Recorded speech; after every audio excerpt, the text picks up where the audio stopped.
వద్దు. దేవునిలో తృప్తి చెందినవాడిని అంటాడు సాతాను యొక్క ఆకర్షణలకు, ఆశలకు, కోరికలకు, ఆనందాలకు అంటాడు. నాకు అసలు వద్దే, I'm fully satisfied in God. Amen. దేవునిలో, దేవుని ప్రేమలో, దేవుని సన్నిధిలో నేను పూర్తిగా సమృద్ధిగా ప్రేమను అనుభవించాను. నాకు ఇక లోక ప్రేమలు వద్దే, వద్దు. దేవునిలో నిజమైన ఆనందము నేను సమృద్ధిగా అనుభవించాను. నాకు ఇక లోకానందాలు వద్దే, వద్దు. ప్రియమైన దేవుని బిడ్డలారా, దేవుని వాక్యంలో మీరు గమనిస్తే మనుష్యుడు రొట్టె వలన కాదు, దేవుని నోట నుండి వచ్చు. నా ప్రియ దేవుని బిడ్డలారా, జీసస్ వాజ్ సాటిస్ఫైడ్ ఆల్రెడీ. సాతాను అంటున్నాడు ఈ రాళ్ళను రొట్టెలుగా చేసుకుని, కానీ యేసు ప్రభు అప్పటికే తృప్తి చెంది ఉన్నాడు. దేవునికి స్తోత్రం.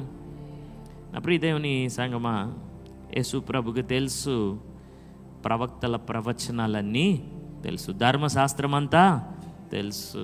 నా ప్రియ దేవుని బిడ్డలారా, ఇదిగో దేవుని వాక్యం సెలవిస్తుంది, ఈ లోకరాజ్యము ప్రకటన గ్రంథంలో ఉంటుంది. ఆయన రాజ్యం మన ప్రభు రాజ్యము. తర్వాత మీరు శోధనని మీరు చూడండి, ఈ లోకరాజ్యం అంతా నీకు ఇచ్చేస్తానన్నాడు. కానీ ప్రభుకు తెలుసు ఈ రాజ్యం అంతా ఆయనదే.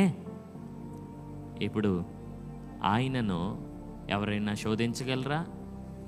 నా ప్రియ దేవుని బిడ్డలారా, చూడండి ఈ మాట ఒకసారి ప్రకటన గ్రంథంలో